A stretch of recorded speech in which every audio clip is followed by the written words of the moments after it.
저는 마루짱 밑에서 내 이름을 부르지 말거라. 내 자리를 빼앗은 자여. 오늘 밤에는 네가 바로 그곳에 누워야 할 것이다. 마루짱 밑에서 내 이름을 부르지 마라. 초옥은 새파랗게 질린 입술로 그렇게 중얼거리며 젖은 바닥 위를 기어 물러났다. 비가 오지 않은 밤이었다. 처마 끝도 말라 있었고 우물가에도 물방울 하나 튀지 않았건만 안방 마루에는 사람의 발자국이 하나씩 찍히고 있었다. 더 두려운 것은 그 발자국 위로 몸도 머리도 그림자도 보이지 않는다는 사실이었다. 초옥은 손톱이 부러지도록 마루짱을 움켜쥐었다. 그녀가 숨긴 것은 시신 하나라 여겼으나 그 밑에서 기어 올라온 것은 죽은 여인의 원한만이 아니었다. 탐욕으로 삼킨 자리, 거짓 눈물로 빼앗은 안방, 그리고 아무도 듣지 못한 본처. 서연의 마지막 숨결이 밤마다 차가운 물기가 되어 그녀의 발목을 붙들기 시작한 것이었다. 초옥은 젖은 마룻바닥 위에 무릎을 꿇은 채 두 손으로 입을 틀어막고 있었다. 방 안에는 비가 새어든 적도 없는데 바닥이 축축하게 번들거렸고 방금 전까지 없던 발자국이 서늘한 물기를 머금은 채 안방 한복판에 하나씩 찍혀 나왔다. 더 끔찍한 것은 그 발자국이 사람의 것이 돼 그 끝에 머리 그림자도 몸 그림자도 따르지 않는다는 점이었다. 초옥은 이를 악물고 속삭였다. 아니야. 죽은 사람이 어찌 돌아온단 말이냐. 내가 분명히 깊숙이 숨겼는데 어찌 네가 다시 내 앞에 서느냐. 그 발자국은 대답이라도 하듯 삐걱거리는 소리를 내며 마루짱 끝으로 천천히 이어졌다. 초옥은 뒷걸음질을 치다가 손바닥으로 마룻바닥을 짚었고 손끝에 닿은 차가운 물기에서 비린내가 확 끼쳐 올라오자 숨이 턱 막혔다. 그때 방구석에 세워둔 등잔불이 바람 한 점 없는데도 흔들리더니 벽에 기괴한 그림자를 만들었다. 머리 없는 여인이 젖은 치맛자락을 끌며 서 있는 듯한 형상이었다. 초옥은 떨리는 목으로 서연아. 네가 맞느냐? 내가 그리하라 한 것이 아니다. 다 내 팔자가 얇았던 것이다. 하고 중얼거렸으나 그 말 끝에 누군가 이를 가는 소리가 발밑에서 낮게 울렸다. 바로 그때 바깥에서 문을 두드리는 소리가 들렸다. 초옥아, 어찌하여 아직 자지 아니하였느냐? 남편 윤도령의 목소리였다. 초옥은 그 소리에 정신이 번쩍 들었으나 일어서려 할수록 무릎이 굳어 몸이 말을 듣지 않았다. 발자국은 어느새 문 쪽으로 향하다가 멈추었고 마룻장 틈에서는 젖은 머리카락 한 올이 슬며시 기어나왔다. 초옥은 잽싸게 치맛자락으로 그것을 덮어 감춘 뒤 일부러 눈물을 짜내듯 목소리를 가늘게 떨며 대답했다. 서방님, 그저 밤바람이 스며들어 으스스하여 잠이 오지 않았을 뿐이옵니다. 들어오시지 마시고 쉬소서. 윤도령은 문 밖에서 한숨을 길게 내쉬었다. 네, 얼굴빛이요. 며칠 수척하니 마음이 편치 않구나. 서연이 친정으로 떠난 뒤 집안이 적막하여 너 또한 놀랐을 터이니 내일은 약방에서 안신탕을 지어 오라 하마. 초옥은 그 말에 속으로 비웃음을 삼켰다. 서연이 친정으로 떠났다는 거짓말을 윤도령이 아직도 곧이곧대로 믿고 있다는 사실이 오히려 그녀를 잠시 안심시켰다. 하지만 문 밖 발소리가 멀어지자마자 발밑에서 다시 툭, 툭 물방울 떨어지는 소리가 이어졌고 초옥의 심장은 얼음물에 잠긴 듯 내려앉았다. 그 모든 일이 있기 전까지 초옥은 이 집에서 가장 얌전하고 사근한 첩으로 보였다. 그녀는 본디 가난한 기생의 딸로 태어나 세상 눈총 속에 자랐고 굶주림과 멸시를 견디며 사는 법을 너무 일찍 배웠다.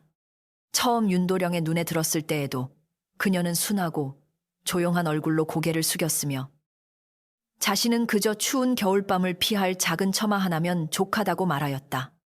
그러나 사람의 속은 겉과 다르고 오래 굶주린 자의 욕심은 밥 한 그릇으로 멈추지 않는 법이었다. 그녀는 사랑보다 자리와 재물을 먼저 보았고 안방 주인의 자리에 깃든 권세가 어떤 빛을 내는지 너무도 똑똑히 알고 있었다. 반대로 서연은 어려서부터 단정한 집안에서 자라 글 읽는 법과 바느질, 제사와 살림을 고루 배운 여인이었다. 혼이 난 뒤에도 말수가 적고 걸음이 고요하여 집안 어른들께 칭찬을 들었으나 유일한 흠이라면 3년이 지나도록 아이가 없다는 것이었다. 윤도령은 처음에는 우리는 아직 젊으니 마음 조급히 먹지 말자 하며 그녀를 위로했으나 시어머니가 세상을 떠난 뒤 집안 살림을 맡은 먼 친척들이 은근히 씨바지를 들이라 부추기자 마음이 차츰 흔들렸다. 그 틈을 타 초옥이 들어왔다. 초옥은 눈물을 머금고 소첩은 그림자처럼 살겠사오니 마님 마음만 거스르지 않게 해주시옵소서 하고 공손히 절하였고, 서연은 그 말에 속아 그녀를 가엾게 여겼다. 서연은 비록 마음 한구석이 쓰렸으나 초옥을 박대하지 않았다. 겨울이면 솜저고리를 챙겨주고 더운 날이면 우물가에서 막 길어올린 찬물을 먼저 건네주었다. 하녀 막내가 마님, 첩이란 제자리를 모르면 살림을 흔드는 법이옵니다 하고 걱정하면 서연은 옅게 웃으며 사람이 궁에 비뚤어지는 것이지 다정히 대하면 저 또한 마음을 거둘 것이다 하고 말하곤 하였다. 그러나 선한 마음이 반드시 선한 보답으로 돌아오는 것은 아니었다. 초옥은 서연의 너그러움을 은혜로 받아들이지 않고 오히려 만만함으로 여겼다. 안방의 장식장, 열쇠 상자, 비단 보자기, 곡식 창고의 문짝까지 그녀의 눈에는 모두 미래의 제 것이 되어야 할 물건으로 보였다. 윤도령 또한 죄가 없지 않았다. 그는 서연의 곧고 단정한 마음을 알면서도 초옥의 애교 섞인 말과 젊은 웃음에 점점 더 오래 머물렀다. 초옥이 검은고 줄을 뜯으며 서방님께서는 어찌 이리 마음이 따뜻하시옵니까? 소첩은 이 집에 들어온 뒤 비로소 사람이 된 듯 하옵니다 하고 속삭이면 윤도령은 스스로 너그러운 사내라도 된 듯 흡족해하였다. 그가 초옥의 방에서 밤을 보내는 날이 잦아질수록 서연의 방문은 더 일찍 닫혔고 등잔불은 더 늦도록 꺼지지 않았다. 하지만 서연은 남편을 붙들고 통곡하는 대신 새벽마다 마당을 쓸고 조용히 부엌불을 지폈다. 그 고요함이 오히려 초옥에게는 견디기 어려운 장벽처럼 느껴졌다. 초옥의 욕심에 불을 붙인 것은 뜻밖에도 장부한 권이었다. 어느 날 집안의 묵은 서류를 정리하던 중 그녀는 서연이 혼수로 가지고 온 전답 문서와 폐물 목록을 보게 되었다. 그것은 생각보다 훨씬 많았다. 좋은 논과 밭, 비단 10필, 은장도와 금가락지, 그리고 친정에서 서연 앞으로 따로 남겨둔 작은 산기시 뽕밭까지 적혀 있었다. 초옥은 그날 밤 잠들지 못한 채 천장을 바라보며 생각했다. 저 여인만 없으면 저 모든 것이 결국 내 것이 될 터이다. 아이 없는 본처가 사라지면 서방님 마음 또한 온전히 내게 기울지 않겠는가. 굶주림으로 달아버린 어린 시절의 기억이 그녀의 양심을 물어뜯고 세상이 제게 단 한 번도 자비롭지 않았다는 원망이 변명처럼 마음속에서 고개를 들었다. 그 무렵 서연은 몸이 자주 쇠약해지고 어지럼을 호소했다. 막내는 그것이 단순한 병색만은 아님을 눈치챘다. 초옥이 직접 다려주겠다며 가져오는 차를 마신 날이면 서연의 입술이 유난히 푸르게 질렸고 식사도 제대로 넘기지 못했기 때문이다. 막내가 마님, 소첩이 건네는 탕약은 드시지 마시옵소서. 왠지 눈빛이 심상치 않사옵니다 하고 만류했으나 서연은 고개를 저었다.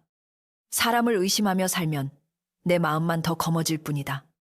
혹여 저 아이가 진정으로 나를 따르려 하는 것일 수도 있지 않느냐. 그 말이 막내의 가슴을 더욱 답답하게 만들었다. 착한 이가 세상을 너무 바르게 보면 악한 이가 그 틈으로 가장 쉽게 칼을 들이민다는 것을 늙은 하녀는 이미 숱한 살림집에서 보아왔기 때문이다. 초옥은 차츰 대담해졌다.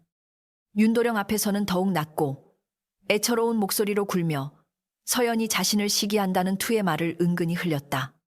소첩이 부엌에 들면 마님께서 괜히 낯빛을 흐리시니 소첩이 이 집에 있는 것이 죄인 듯 하옵니다. 그러면 윤도령은 못마땅한 얼굴로 서연에게 네가 집안 맏며느리답게 품을 넓게 가져야지. 어찌 어린 사람 하나 감당하지 못하느냐 하고 타일렀다. 서연은 억울함을 삼킨 채 소첩을 미워한 적 없사옵니다 하고만 답했다. 그때마다 초옥은 고개를 숙인 채 입술 끝을 아주 미세하게 올렸다. 사람의 마음을 흔드는 가장 쉬운 방법은 거짓 눈물을 흘리며 상대를 인색한 사람으로 만드는 것임을 그녀는 잘 알고 있었다. 그러던 어느 늦은 장마 끝 무렵 하늘은 맑았으나 집안 공기는 이상하리만치 눅눅했다. 그날 윤도령은 외가 친척의 부름을 받아 이틀간 고을 밖에 나가게 되었고, 초옥은 문간까지 배웅하며 서방님 걱정 마시옵소서. 마님은 소첩이 잘 모시겠사옵니다. 하고 살가운 소리를 하였다. 서연은 안방에서 바느질을 하다 기침을 몇 번 하고는 저녁 무렵 막내에게 오늘은 가슴이 답답하니 뜰에 잠시 나가 바람을 쐬고 오너라 하고 쉬게 하였다. 늙은 막내는 선뜻 물러서지 못했으나 서연이 거듭 등을 떠밀자 마지못해 사랑채 쪽으로 향했다. 그 짧은 틈이 화근의 문을 열었다. 초옥은 미리 준비해둔 진한 탕약을 들고 안방으로 들어왔다. 그녀는 서연 곁에 무릎을 꿇고 일부러 눈가를 붉히며 말했다. 마님, 그간 소첩이 어리석어 마음을 어지럽혔사옵니다. 오늘만은 부디 소첩의 정성을 받아주시옵소서. 서연은 한동안 그녀를 바라보았다. 초옥의 얼굴에는 참회와 순종의 빛이 그럴듯하게 얹혀 있었고, 서연은 지친 목소리로 네 마음이 그러하다면 내가 어찌 마다하겠느냐 하며 탕약을 받아 마셨다. 씁쓸한 약향 뒤에 낯선 냄새가 스쳤으나 자, 이미 늦었다. 얼마 지나지 않아 서연은 눈앞이 흐려지고 손끝이 저려오자 자리에서 일어나려 했지만 몸이 뜻대로 움직이지 않았다. 초호가 이 약에 무엇을 넣었느냐? 서연이 겨우 내뱉은 말은 한숨처럼 약했다. 초옥은 잠시 침묵하다가 마침내 가면을 벗었다. 그녀는 굳은 얼굴로 문을 닫고 서연 앞에 다가와 낮게 속삭였다. 마님께서는 너무 오래 그 자리에 앉아 계셨사옵니다. 이제는 비켜주셔야 하옵니다. 서연은 놀람보다 슬픔이 먼저 치밀었다. 내가 내게 무엇을 그리 잘못하였더냐? 네, 추운 날을 덮으라 솜을 주고, 네, 아플 때 약을 지어준 것이 다 거짓으로 보였느냐? 초옥의 눈동자는 순간 흔들렸으나 이내 차게 굳었다. 은혜로는 배가 부르지 않사옵니다. 이 세상은 자비로운 이를 우러르지 않고 가진 자만을 섬기옵니다. 서연은 비틀거리며 뒤로 물러섰다. 그녀는 마지막 힘을 모아 문 쪽으로 향했으나 초옥이 뒤에서 팔을 잡아채는 바람에 두 사람은 엉켜 넘어졌다. 방 안의 작은 상이 뒤집히고 도자기 잔이 깨지며 날카로운 소리가 울렸다. 서연은 떨리는 손으로 초옥의 치맛자락을 붙잡고 지금이라도 멈추어라. 죄는 강물처럼 끝내 내 발목을 붙든다 하고 외쳤으나 이미 욕심에 눈먼 초옥의 귀에는 아무 말도 들어가지 않았다. 초옥은 주변을 둘러보다가 넘어져 있던 뺨촛대를 움켜쥐고 두려움과 분노가 뒤섞인 얼굴로 그것을 높이 들었다. 한 번, 또 한 번, 둔탁한 소리가 방 안을 때렸다. 서연의 비명은 길지 못했다. 마지막으로 그녀의 손이 허공을 긁다가 힘없이 바닥에 떨어졌고 붉은 피가 마룻결 사이로 잔물결처럼 번져갔다. 초옥은 숨을 몰아쉬며 한동안 움직이지 못했다. 눈앞에 쓰러진 서연의 얼굴은 믿기지 않을 만큼 고요했으나 반쯤 뜬 눈동자에는 아직도 배신의 충격이 얼어붙어 있었다. 초옥은 손에서 셉촛대를 떨어뜨리고 뒤로 물러나 앉았다. 아니야. 어차피 이렇게 될 일이었다. 네가 아니면 내가 짓밟혔을 것이다. 그녀는 그렇게 중얼거리며 스스로를 다독였지만 손끝에 피가 식어가는 감촉은 어떤 변명으로도 지워지지 않았다. 잠시 뒤 정신을 추스른 초옥은 사태를 숨길 궁리를 하기 시작했다. 그녀는 먼저 깨진 그릇 조각과 흩어진 핏자국을 닦아냈고 서연의 시신을 끌어 안방 구석으로 옮겼다. 그러나 성한 여인 하나를 혼자 힘으로 감추기란 생각보다 훨씬 고된 일이었다. 땀과 피, 비린내와 약 냄새가 뒤섞여 방 안이 메스꺼워졌다. 그때 그녀의 눈에 들어온 것이 마룻장 틈이었다. 오래된 안방은 한쪽 마루가 습기에 약해 밑판이 들뜨곤 했는데 예전에 수리하지 않은 틈이 아직 남아있었다. 초옥은 손톱이 부러지고 손바닥이 까지도록 마룻장을 들춰냈다. 그리고 이를 악물고 서연의 몸을 그 아래로 밀어넣었다. 마룻장 밑 공간은 생각보다 좁았다. 초옥은 서연의 몸이 제대로 들어가지 않자 거칠게 다리와 어깨를 꺾듯 밀어넣었고 그 과정에서 서연의 머리가 나무 모서리에 세게 부딪혔다. 죽. 늘어진 머리카락이 손목에 감기자 초옥은 비명을 삼키며 그것을 뿌리쳤다. 마침내 시신이 어둠 속으로 반쯤 사라졌을 때 그녀는 한동안 멍하니 그 검은 틈을 내려다보았다. 방 안은 너무 조용해서 마치 누군가 숨을 참은 채 바로 아래에서 자신을 올려다보고 있는 듯하였다. 초옥은 황급히 마룻장을 덮고 돗자리를 펴 흔적을 감춘 뒤 얼굴과 손을 씻으려 우물가로 뛰어갔다. 그러나 손가락 마디에 밴 피 냄새는 아무리 문질러도 쉬이 사라지지 않았다. 막내가 돌아왔을 때 초옥은 이미 머리를 헝클어뜨리고 울고 있었다. 큰일이옵니다. 마님께서 친정에서 급한 전갈이 왔다 하시며 급히 길을 나서셨사옵니다. 소첩이 말렸으나 마음이 급하시다 하여 종도 데리지 아니하고 떠나셨사옵니다.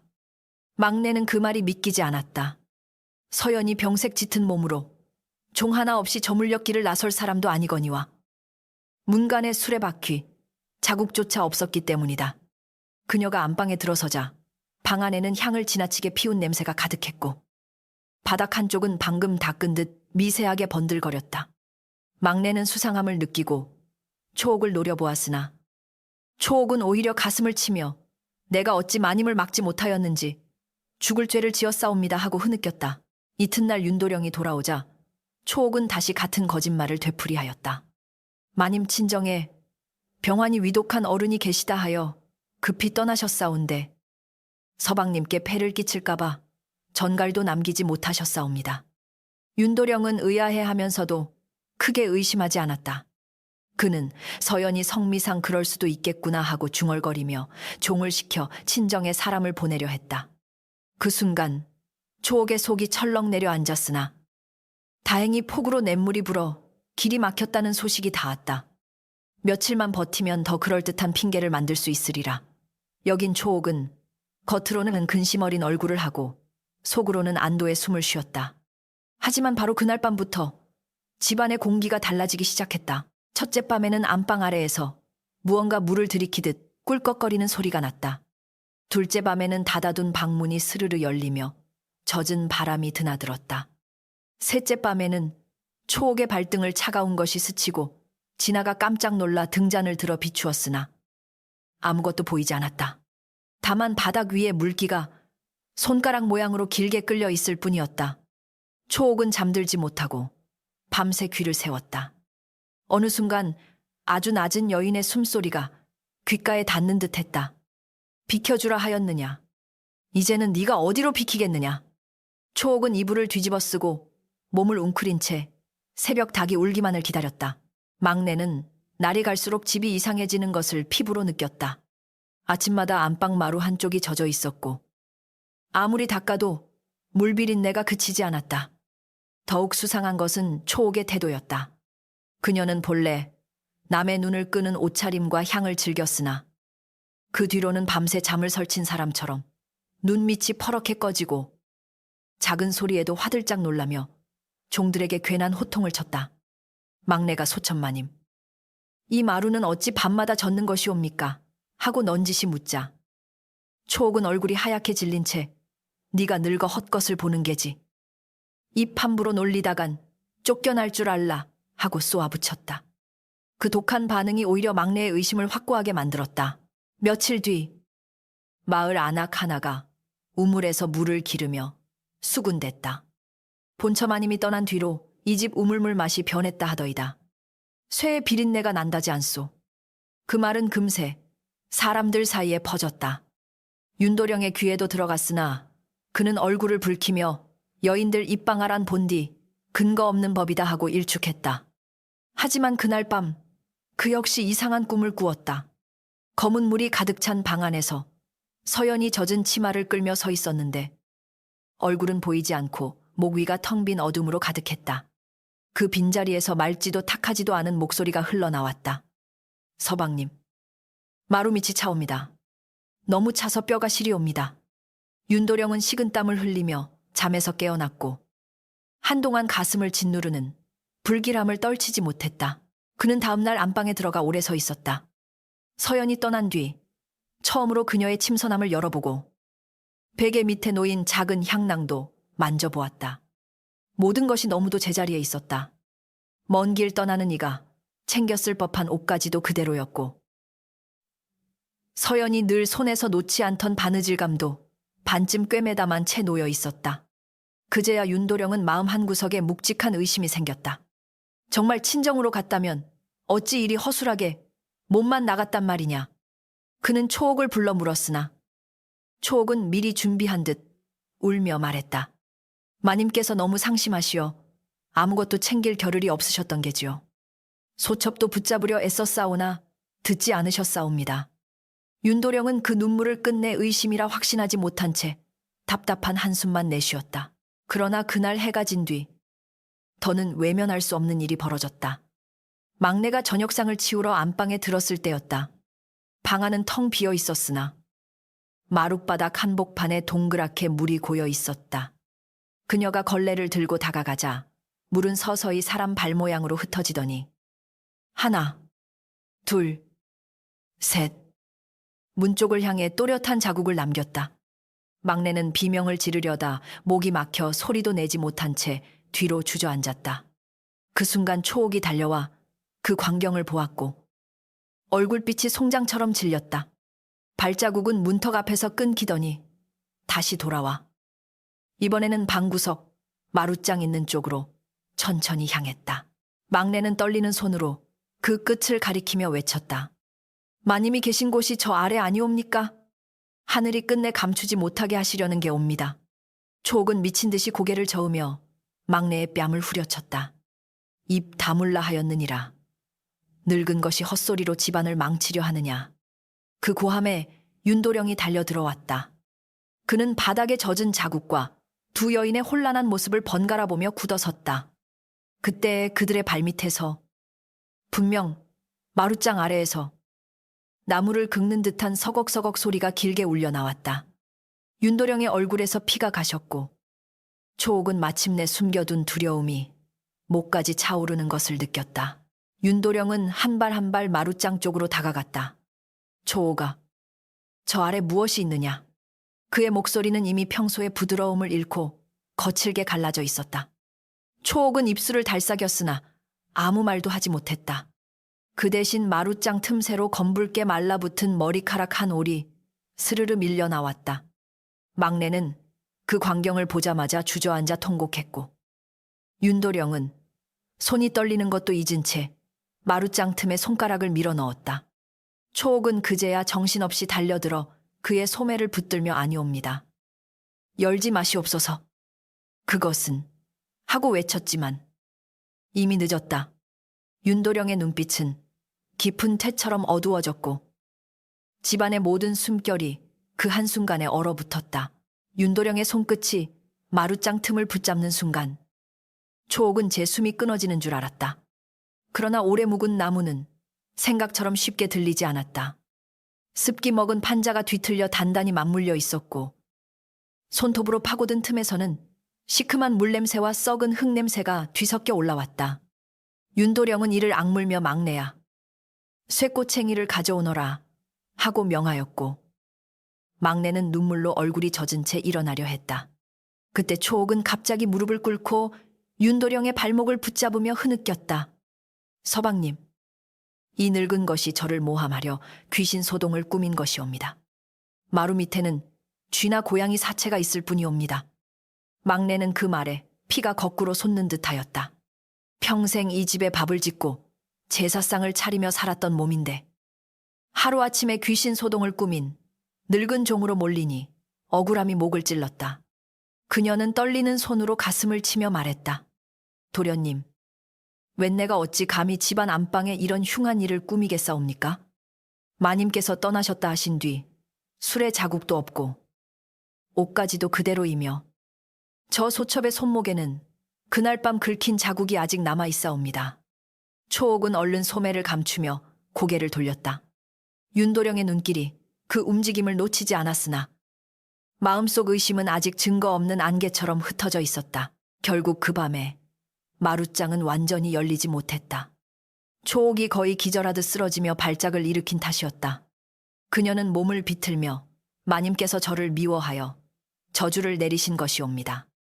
저는 아무 죄가 없사온데 모두 저를 잡아먹으려 하옵니다. 하고 울부짖었다. 윤도령은 분노와 혼란 사이에서 흔들렸다. 한쪽에는 오래도록 믿어온 집안의 종이 있었고 다른 한쪽에는 제 품에서 살을 맞댄 젊은 여인이 있었다. 그는 막내에게 오늘 밤은 물러가라. 내일 밝은 날 다시 살피겠다 하고 명했다. 막내는 그 말에 절망했으나 안방 마루에서 스며 나오는 차디찬 기운을 느끼며 속으로 다짐했다. 마님, 내가 살아있는 한 반드시 찾겠사옵니다. 이튿날 아침, 초옥은 마치 밤새 죽다.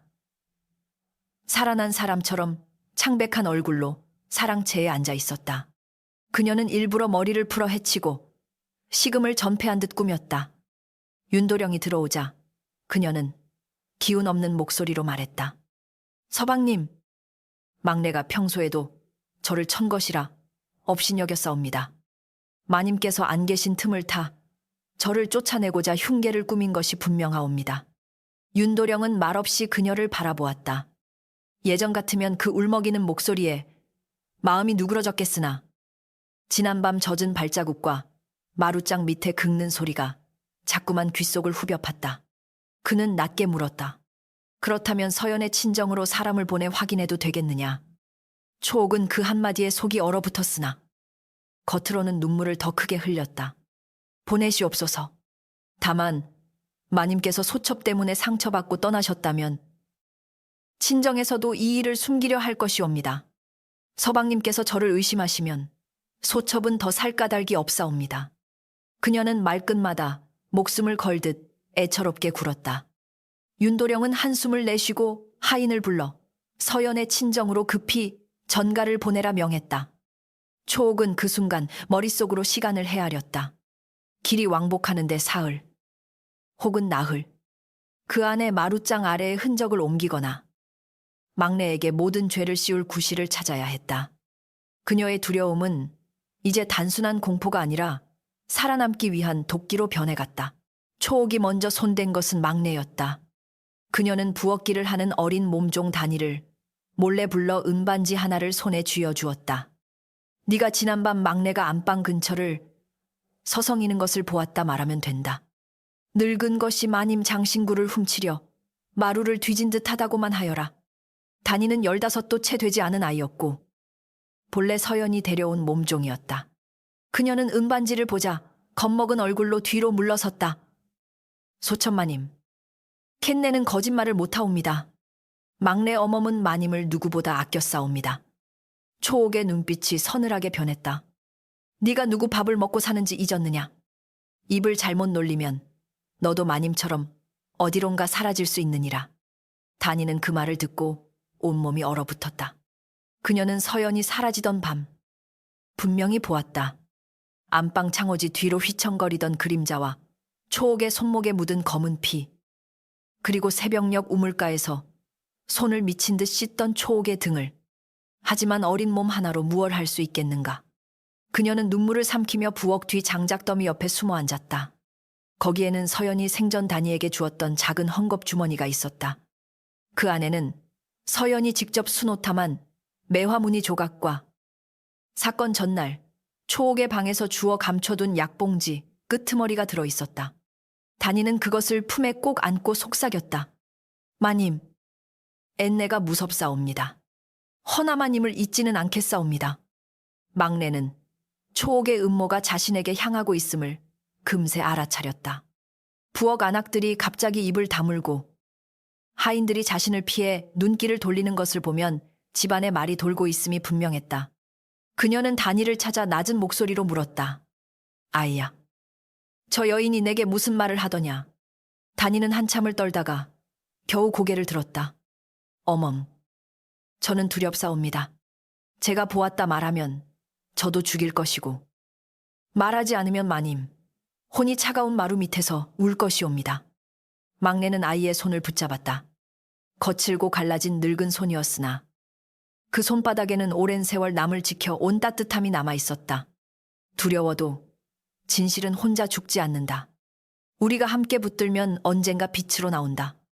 그날 저녁 집안에 뜻밖의 손님이 들었다. 윤도령의 먼 친척인 박진사가 찾아온 것이다. 그는 늘 집안 재산과 체면을 입에 올리는 자였고 서연이 아이를 낳지 못한다며 초옥을 들이라 부추긴 장본인이기도 했다. 박진사는 초옥이 몰래 보낸 전가를 받고 온 것이었다. 그는 사랑채에 앉자마자 혀를 차며 말했다. 젊은 주인이 집안을 다스리지 못하니 종년이 귀신을 빌미로 안방을 흔드는구나. 본처가 친정에 갔다면 간 것이지. 어찌 마루 밑을 뒤지며 가문의 망신을 자초한단 말인가. 윤도령은 불쾌한 얼굴로 그를 바라보았으나 박진사의 말에는 세상의 눈이 담겨 있었다. 소문이 퍼지면 서연의 생사보다 먼저 가문의 체면이 더럽혀질 터였다. 초옥은 박진사 앞에서 더욱 가련한 척하였다. 그녀는 무릎을 꿇고 소첩은 본디 낮은 몸이라 무엇을 탐하겠사옵니까? 다만 마님이 안 계신 뒤 집안을 지키려 애썼을 뿐인데 막내가 저를 잡아먹을 듯 노려보며 마루 밑에 마님을 숨겼다 하니 억울하여 죽고 싶사옵니다 하고 울었다. 박진사는 그 말만 듣고 이미 판결을 내린 사람처럼 고개를 끄덕였다. 늙은 종들은 오래 한 집에 붙어 살면 제공을 믿고 주인을 업신여기기 마련이다. 막내를 당장 내치고 단이 그 아이도 함께 보내라. 어린 종은 늙은 종의 입을 배운다. 윤도령은 한순간 망설였다. 그러나 막내를 내치는 일이 곧 진실을 내치는 일처럼 느껴져 입술이 굳었다. 그날 밤 막내는 자신의 보따리를 싸라는 명을 받았다. 윤도령이 직접 내린 명은 아니었으나 박진사가 집안 어른 행세를 하며 하인들에게 소리쳤다. 막내는 서연의 빈방 앞에 엎드려 오래 절했다. 마님, 뗏내가 쫓겨나더라도 눈은 감지 않겠사옵니다. 이 집 문 밖에서도 마님 억울함을 품고 살겠사옵니다. 단이는 울면서 막내의 치마폭을 붙잡았다. 초옥은 문간에 서서 그 모습을 내려다보며 입가에 차가운 웃음을 띄었다. 그러나 바로 그 순간 안방 안쪽에서 물이 튀는 듯한 소리가 났다. 이어 젖은 발자국이 문지방 아래로 스며 나오더니 막내의 발 앞에서 멈췄다. 마치 가지 말라고 붙드는 듯하였다. 막내는 그 발자국을 보자 가슴이 찢어지는 듯했다. 그녀는 손끝으로 젖은 자국을 어루만지며 흐느꼈다. 마님, 뗏내가 어찌 가겠사옵니까? 뼈가 부서져도 이 집을 떠나지 않겠사옵니다. 초옥은 사람들이 그 광경을 볼까 두려워 얼른 걸레를 가져와 발자국을 문질렀다. 그러나 물기는 지워지는 대신 더 넓게 번져 마루 전체를 적셨고 비린내가 집안 가득 퍼졌다. 박진사는 얼굴을 찌푸리며 습한 집의 흔한 일이다. 장마 뒤라 나무가 물을 머금었을 뿐이니 어리석게 굴지 말라 하고 소리쳤다. 하지만 그의 목소리도 처음만큼 단단하지 못했다. 젖은 마루 위에는 분명 사람 발가락 모양이 또렷했기 때문이다. 윤도령은 밤새 잠을 이루지 못했다. 사랑채에 누워도 귓가에는 서연의 마지막 목소리 같은 것이 맴돌았다. 그가 기억하는 서연은 언제나 조용했다. 억울해도 큰 소리를 내지 않았고 기뻐도 웃음을 크게 터뜨리지 않았다. 그런 여인이 정말 아무 말 없이 떠났을까? 그는 문득 혼인 첫해 겨울 서연이 언손으로 자신의 버선을 기워주며 서방님 발이 차면 마음도 급해지옵니다. 부디 몸을 먼저 아끼소서 하던 일을 떠올렸다. 그때 그는 그 정성을 당연하게 받았다. 이제와 생각하니 자신이 사랑이라 부른 것은 초옥의 달콤한 말이었고 서연의 사랑은 너무 조용하여 귀한 줄 몰랐던 것이었다. 죄책감이 그의 가슴을 천천히 파고들었다. 그러나 초옥은 윤도령의 흔들림을 놓치지 않았다. 그녀는 새벽녘 그를 찾아가 문 밖에 엎드렸다. 서방님, 소첩이 이 집을 떠나겠사옵니다. 저 때문에 마님도 노하시고 집안도 어지러워졌으니 차라리 소첩이 물러나는 것이 마땅하옵니다. 윤도령은 문을 열고 그녀를 내려다보았다. 초옥은 추위에 떠는 척 어깨를 움츠렸고 일부러 목덜미에 손톱으로 긁은 자국을 드러냈다. 보시옵소서. 밤마다 보이지 않는 것이 제 목을 조르옵니다. 마님 혼이 저를 미워한다면 이는 제가 살아있어서는 안 된다는 뜻일 것이옵니다. 그녀의 말은 교묘했다. 자신을 피해자로 세우면서도 서연의 혼이 질투한다는 듯 몰아가고 있었다. 윤도령은 그 말에 마음이 더욱 어지러웠다. 초옥이 진실을 감추는지 아니면 정말 억울하게 두려움에 떠는지 분간하기 어려웠다. 하지만 그는 더 이상 막내를 내치지 않기로 했다. 아직 아무것도 밝혀지지 않았다. 막내는 이 집에 남아있을 것이다. 다만 모두 입을 삼가라. 서연의 친정에서 답이 오면 그때 판단하겠다. 초옥은 고개를 숙였으나 속으로는 이를 갈았다. 계획이 어긋나고 있었다. 늙은 종과 어린 다니가 살아있는 한, 그리고 안방 마루가 밤마다 젖어드는 한, 그녀의 거짓은 오래 버티기 어려웠다. 그날부터 그녀는 더 위험한 생각을 품기 시작했다. 초옥은 밤이 깊자 몰래 안방으로 들어갔다. 모두 잠든 틈을 타 마루장을 열어 시신을 다른 곳으로 옮기려 한 것이다. 손에는 작은 쇠지렛대와 거친 삼배 보자기가 들려 있었다. 그녀는 등잔불을 낮추고 속삭였다. 서연아, 네가 아무리 억울해도 산 사람의 길을 막지는 못한다. 오늘 밤 너를 우물 뒤쪽 묵은 재구덩이에 묻으면 다시는 이 마루 밑에서 나를 괴롭히지 못할 것이다. 그러나 쇠지렛대를 틈에 넣는 순간 마루장 아래에서 차가운 바람이 솟구쳤다. 등불이 꺼질 듯 흔들리고 방 전체가 깊은 물속처럼 푸르게 젖어 보였다. 초옥의 손목을 누군가 밑에서 붙잡는 듯한 감각이 번개처럼 스쳤다. 그녀는 비명을 참으며 손을 빼려 했으나 손가락이 마루장 틈에 끼인 듯 꼼짝하지 않았다. 그때 바로 귀 밑에서 서연의 목소리가 들렸다. 내 몸을 또 옮기려 하느냐? 내 숨을 빼앗고 내 이름을 더럽히고 이제 내 뼈마저 밤길에 버리려 하느냐? 초옥은 눈을 부릅뜨고 주위를 둘러보았으나 아무도 없었다. 대신 마룻바닥 위에 젖은 발자국이 둥글게 그녀를 에워싸기 시작했다. 발자국은 모두 안쪽을 향하고 있었다. 마치 머리 없는 여러 사람이 그녀 하나를 내려다보고 있는 듯하였다. 초옥은 울음 섞인 목소리로 내가 살려 하였을 뿐이다. 나도 한 번쯤 사람답게 살고 싶었을 뿐이다 하고 변명했다. 그 말에 방 안 공기가 더욱 차가워졌다.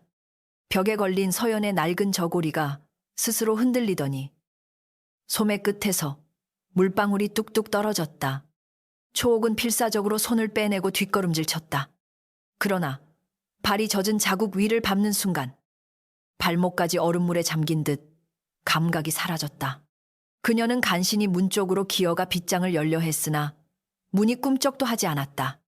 밖에서는 아무 소리도 들리지 않았고 방 안에서는 마루장 밑을 긁는 서걱서걱 소리가 점점 커졌다. 초옥은 문짝을 두드리며 살려주시오. 누구 없느냐 하고 외쳤지만 제 목소리조차 두꺼운 물속에 잠긴 듯 멀게 울렸다. 한편 바로 옆방에서 잠을 자던 다니는 희미한 비명을 듣고 눈을 떴다. 그녀는 처음에는 바람 소리라 생각했으나 곧 안방 쪽에서 누군가 문을 긁는 소리와 함께 낮은 흐느낌이 새어나오는 것을 들었다. 다니는 겁에 질려 막내를 깨웠고 두 사람은 조심스레 안방 문 앞에 다가갔다. 문 안쪽에서는 초옥의 목소리가 들렸다. 열어다오. 제발 열어다오. 내가 잘못했다. 말아마. 그러니 저 발자국들을 멈추게 해다오. 막내는 숨을 삼켰다. 그녀는 문고리를 잡아당겼으나 문은 안에서 빗장을 지른 것도 아닌데 단단히 붙어 열리지 않았다. 방 안에서는 이제 손톱으로 나무를 파는 듯한 소리가 미친 듯이 울려 퍼졌다. 윤도령과 하인들이 달려왔을 때 안방 앞은 이미 싸늘한 물안개로 가득했다. 박진사도 겁먹은 얼굴로 뒤따라 나왔으나 입으로는 여전히 문짝이 습기를 먹어 뒤틀린 것이다. 괜히 소란 피우지 말라 하고 중얼거렸다. 윤도령은 그 말을 듣지 않았다. 그는 주먹으로 문을 치며 외쳤다. 초옥아, 안에 있느냐? 문을 열어라. 안에서는 대답 대신 젖은 발이 마룻바닥을 밟는 소리만 들렸다. 하나가 아니었다. 둘도 아니었다. 수많은 발자국이 방 안을 빙빙 도는 듯 첨벙거리는 소리가 점점 빠르게 이어졌다. 그리고 그 사이로 초옥의 울음이 새어나왔다. 머리가 없어도 나를 보고 있사옵니다. 얼굴이 없는데도 나를 보고 있사옵니다. 윤도령은 도끼를 가져오라 명했다. 하인들이 문틀을 찍어내리기 시작하자 방 안에서 갑자기 모든 소리가 멈추었다. 그 정적은 비명보다 무서웠다. 마지막 도끼질에 문짝이 부서져 나가고 사람들이 등불을 들고 안을 비추었다. 초옥은 방 한가운데에 웅크린 채 앉아 있었고 그녀의 주변에는 젖은 발자국이 원처럼 둘러져 있었다. 머리는 산발이 되었고 입술은 새파랗게 질렸으며 손톱 밑에는 검은 나뭇가루와 피가 잔뜩 끼어 있었다. 마룻장 한쪽은 조금 들려 있었으나 완전히 열리지는 않았다. 그 틈에서 검은 물 한 줄기가 천천히 흘러나와 초옥의 치맛자락을 적시고 있었다.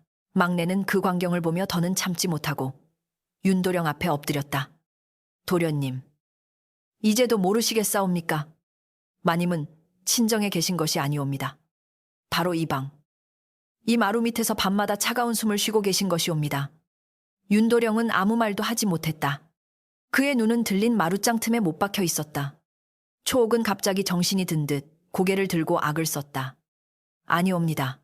막내가 하고 부러지는 소리가 났다. 이어 부러진 손톱 하나가 검은 물에 실려 틈 밖으로 떠밀려 나왔다. 단이는 그것을 보고 작게 흐느꼈다. 그 손톱 끝에는 서연이 생전 즐겨 바르던 연한 봉숭아 물빛이 희미하게 남아 있었다. 윤도령은 천천히 무릎을 꿇었다.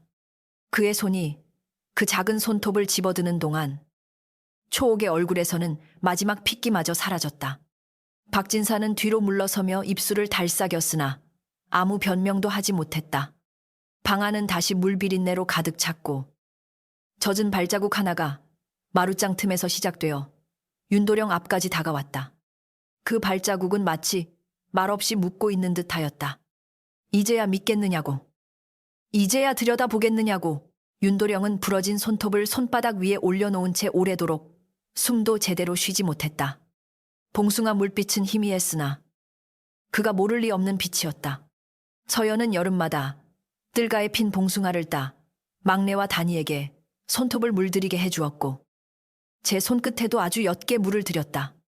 그는 그 작은 흔적 하나가 천근 바위처럼 가슴을 짓누르는 것을 느꼈다. 서연아, 네가 정령이 아래에 있느냐? 그의 목소리가 갈라지자 마룻장 밑에서 다시 차가운 물방울 떨어지는 소리가 들렸다. 초옥은 그 소리에 몸을 떨며 뒷걸음질 쳤지만 누구도 이제 그녀의 눈물을 먼저 믿으려 하지 않았다.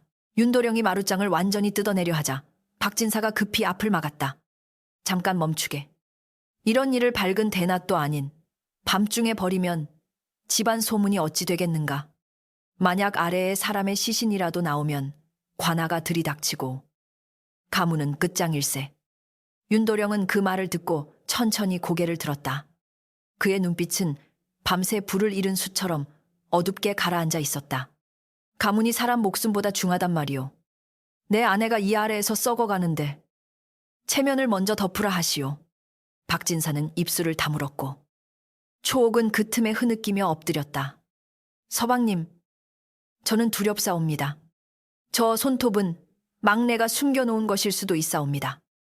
막내는 그 말에 더 이상 참지 못하고 초옥 앞에 다가섰다. 네, 입은 어찌 그리 살보다 독하냐. 마님이 내게 베풀었던 밥과 옷과 약이 모두 내 혀끝에서 거짓으로 썩는구나. 초옥은 눈을 치켜뜨고 늙은 종이 감히 누구에게 삿대질이냐 하고 쏘아붙였으나 목소리는 예전만큼 날카롭지 못했다. 그때 단이가 떨리는 손으로 품속의 헝겊 주머니를 꺼냈다.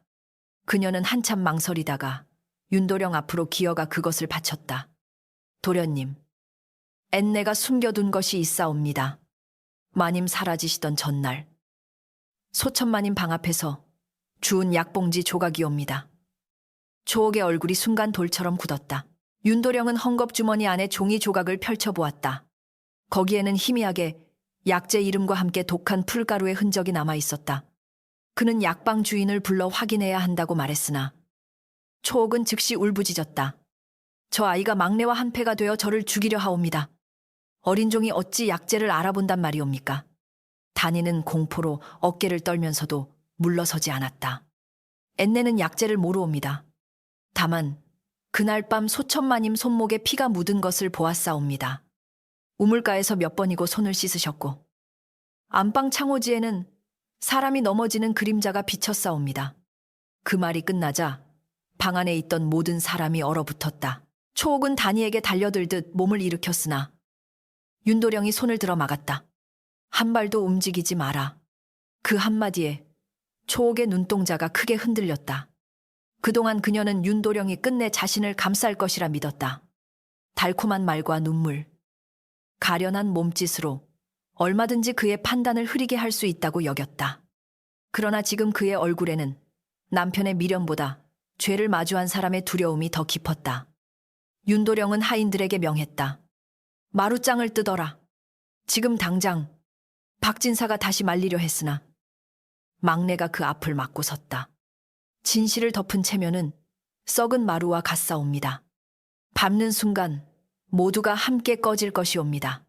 하인들이 쇠꼬챙이를 틈에 넣고 힘을 주자 오래 묵은 마루장이 낮게 신음하듯 뒤틀렸다. 못이 빠지는 소리가 방 안에 길게 울리고 물비린내가 한층 짙어졌다. 누구도 큰 소리를 내지 못했다.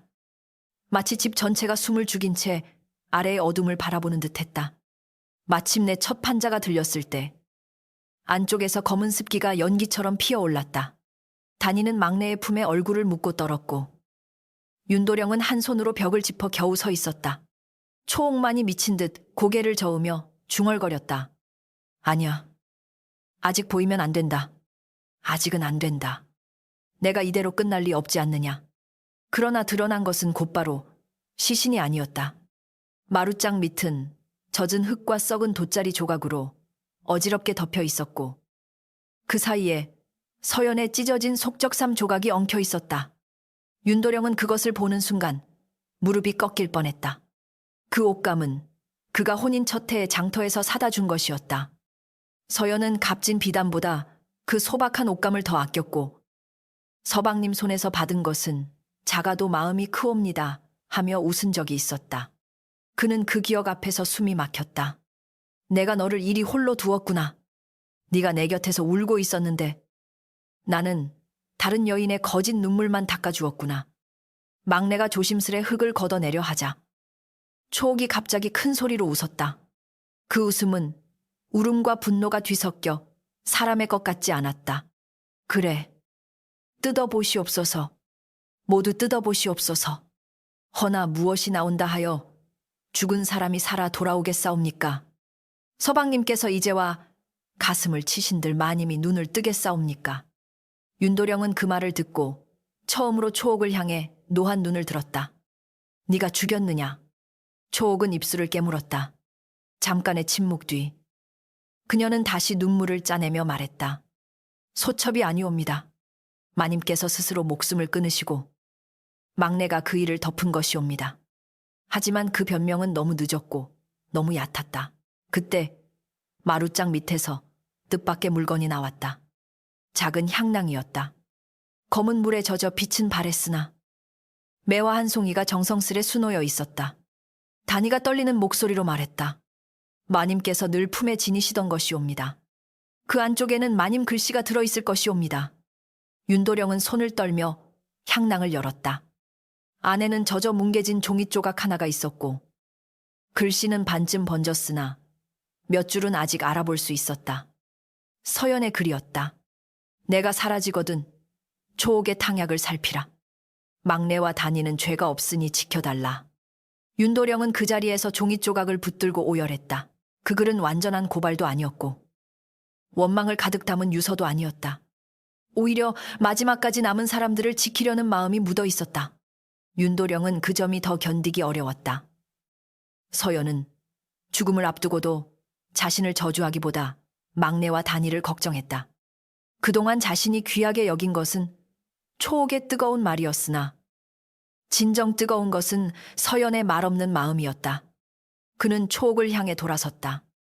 이제도 부인하겠느냐? 초옥은 창백한 얼굴로 종이 조각을 노려보았다. 죽은 자의 글을 어찌 믿사옵니까? 막내가 꾸몄을 수도 있사옵니다. 저 늙은 것이 글씨를 흉내내지 못하리란 법이 있사옵니까? 윤도령은 하인에게 당장 약방 주인을 데려오라 명했다. 밤길이라 어렵다는 말에도 그는 지금 가지 않으면 모두 관아에 끌려갈 줄 알라 하고 소리쳤다.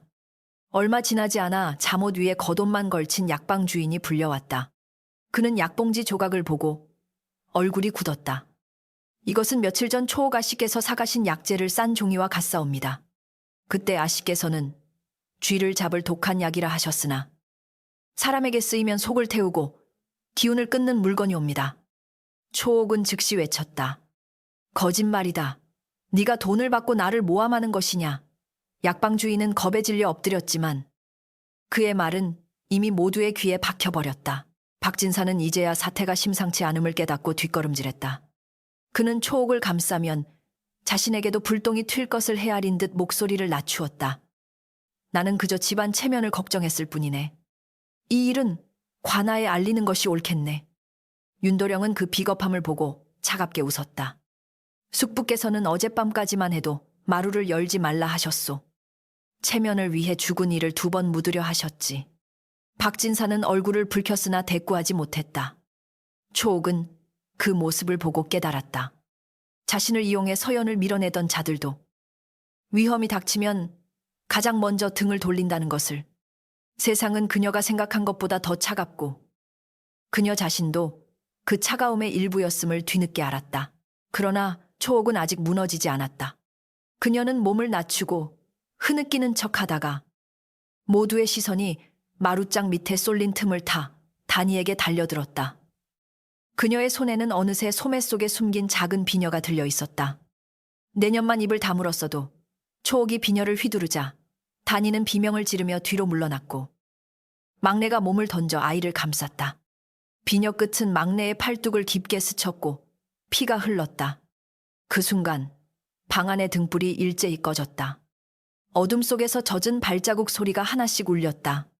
첨벙, 첨벙, 첨벙. 누군가 머리 없는 몸으로 초옥의 뒤에 바짝 다가온 듯 그녀의 목덜미에 차가운 숨이 닿았다. 초옥은 뒤돌아보지 못했다.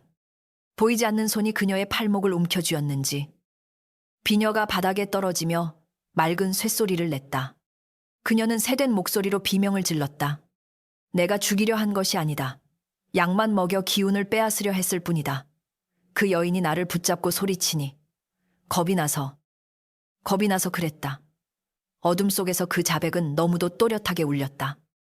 윤도령이 등잔을 다시 켰을 때 초옥은 바닥에 쓰러져 있었고 손목에는 물에 젖은 손가락 자국 같은 푸른 멍이 선명했다.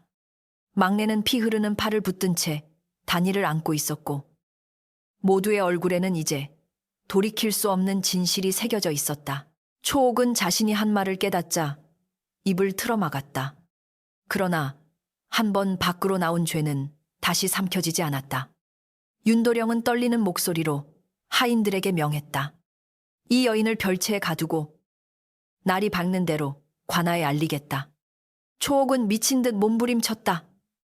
서방님, 소첩이 잘못했사옵니다. 허나 소첩도 불쌍한 사람이옵니다. 세상이 저를 천하게 만들었고 굶주림이 저를 이렇게 만들었사옵니다. 윤도령은 눈을 감았다. 한때 그 말에 마음이 약해졌을지도 모른다. 그러나 지금 마룻장 밑에서 차가운 물이 흘러나오고 서연의 찢어진 옷자락이 그의 발목을 적시고 있었다. 가난이 사람을 죽이지 않는다. 네, 욕심이 죽였다. 별채에 갇힌 초옥은 밤새 벽을 긁었다. 문 밖을 지키던 하인들은 그녀가 혼자 중얼거리는 소리를 들었다. 처음에는 억울하다 울었고 다음에는 서연을 욕했으며 새벽이 가까워질수록 어조가 달라졌다. 마님, 발자국을 거두어 주시옵소서. 제가 춥사옵니다. 제 발이 얼어붙사옵니다. 하인들은 서로 눈을 마주치고 몸을 떨었다. 별채 바닥은 마른 흙바닥이었으나 문틈으로 물이 스며 나오기 시작했다. 한 하인이 등불을 비추자 문 밖까지 젖은 발자국이 찍혀 있었다. 그 발자국은 별채 안으로 들어가는 것이 아니라 밖으로 나오는 모양이었다. 마치 서연의 원혼이 초옥을 가두는데 그치지 않고 이제 집 밖 더 큰 길로 나아가려는 듯하였다. 날이 밝자 서연의 친정에서 보낸 사람이 도착했다. 그는 초췌한 얼굴로 대문 안에 들어서자마자 말했다. 마님께서는 친정에 오신 적이 없사옵니다. 저희 집에서는 오히려 이곳에서 아무 정갈이 없어 걱정하던 중이었사옵니다. 그 말은 마지막 남은 의심마저 끊어버렸다. 윤도령은 그 자리에서 주저앉았다. 그는 친정 사람 앞에 엎드려 머리를 조아렸다. 내가 어리석어 그 일을 지키지 못했소. 그 이는 내 집 안방에서 억울하게 죽었고 나는 그 거짓을 믿어 며칠 밤을 허비했소. 친정 사람은 분노로 몸을 떨었으나 마룻장 밑에서 나온 향난과 글을 보고는 목이 메어 말을 잇지 못했다. 관아로 알리기 전 윤도령은 서연의 시신을 온전히 꺼내야 했다. 하인들이 조심스레 젖은 흙과 썩은 돗자리를 걷어내자 마침내 서연의 옷자락과 뒤엉킨 머리카락이 드러났다. 그 순간 누구도 곧장 손을 뻗지 못했다. 막내는 눈물을 쏟으며 마님, 늦었사옵니다. 온내가 너무 늦었사옵니다. 하고 울었다. 단이는 입술을 깨문 채 서연이 생전 좋아하던 깨끗한 흰 천을 가져왔다. 윤도령은 그 천을 받아들고 손끝을 떨었다. 시신의 모습은 차마 온전히 바라보기 어려웠으나 그는 눈을 피하지 않았다. 피하지 않는 것만이 자신에게 남은 첫 속죄라 여겼다. 서연의 시신이 방바닥 밑에서 나왔을 때 이상한 일이 일어났다. 며칠 동안 안방을 적시던 물기가 조금씩 사라지기 시작한 것이다. 젖은 발자국은 마지막으로 마룻장 가장자리에서 대문 쪽으로 이어졌다. 마치 길을 알려주는 듯했다. 윤도령은 그 자국을 따라 밖으로 나갔고 발자국은 마당을 지나 우물가에서 잠시 멈추었다가 다시 대문 밖 큰 길로 이어졌다. 막내가 숨죽여 말했다. 마님께서 관아로 가자 하시는 게 옵니다. 억울함을 집안 울타리 안에만 묻지 말고 밝은 곳에 세우라 하시는 게 옵니다. 윤도령은 고개를 끄덕였다. 그리하겠다. 이제는 그이의 길을 막지 않겠다. 초옥은 포승에 묶여 별채에서 끌려 나왔다. 그녀는 밤새 늙은 사람처럼 변해 있었다. 머리카락은 엉키고 눈밑은 푹 꺼졌으며 발목에는 물에 오래 잠긴 사람처럼 푸른 얼룩이 번져 있었다. 그러나 입은 아직 살아 있었다. 그녀는 윤도령을 향해 울부짖었다. 서방님, 마지막 한 번만 살려주시옵소서. 소첩을 관아에 넘기면 저는 죽사옵니다. 윤도령은 그녀를 바라보며 낮게 말했다. 죽음이 두렵다면 너는 어찌 서연에게 그 두려움을 주었느냐? 초옥은 대답하지 못했다. 바로 그때 그녀의 발밑에 젖은 발자국 하나가 찍혔다. 발자국은 초옥의 발과 겹치지 않고 반걸음 앞에서 관아 쪽 길을 향해 있었다. 그 행렬은 마을 사람들의 시선을 받으며 관아로 향했다. 앞에는 젖은 발자국이 희미하게 이어졌고 그 뒤로 윤도령과 막내, 단이, 친정사람, 포승에 묶인 초옥이 따랐다. 박진사는 끝까지 뒤에 숨어 따라오며 자신의 책임을 피할 말을 궁리했다. 사람들은 수군거렸다. 본처가 친정으로 갔다더니 방바닥 밑에서 나왔다지. 첩이 안방을 차지하려 죽였다더라. 소문은 바람보다 빨랐으나 이번만큼은 헛소문이 아니라 땅 밑에서 올라온 진실이었다. 초옥은 그 수군거림 속에서 고개를 숙였고 처음으로 자신이 탐했던 안방의 자리가 얼마나 차갑고 좁은 무덤이었는지 깨달았다. 관아문이 가까워질수록 하늘에는 먹구름이 몰려왔다. 비는 내리지 않았으나 공기는 물을 머금은 듯 무거웠고 초옥의 치맛자락은 알 수 없는 습기로 점점 젖어갔다. 그녀는 발을 멈추고 싶었으나 이상하게도 한 걸음씩 앞으로 끌려갔다. 마치 보이지 않는 누군가가 포승 끝을 잡고 당기는 듯했다. 관아 마당에 들어선 순간 젖은 발자국은 중앙에 멈추었다. 그 자리는 죄인이 꿇어앉는 자리였다. 윤도령은 하늘을 올려다본 뒤 낮게 말했다. 서연아, 오늘은 네가 말하지 못한 말을 우리가 대신하겠다. 초옥은 그 말을 듣고 무너진 듯 주저앉았다. 관아마당 한복판에 초옥이 꿇어앉자 이상하리만치 바람이 또 섰다. 먹구름은 낮게 깔려 있었으나 비는 내리지 않았고 축축한 흙냄새만이 사람들의 코끝을 찔렀다. 고을원님은 대청 위에 앉아 초옥과 윤도령, 막내와 단이를 차례로 내려다보았다. 사람이 죽었고 그 시신이 남의 집 안방 마룻장 밑에서 나왔다 하니 이는 귀신보다 산 사람의 죄를 먼저 물어야 할 일이다.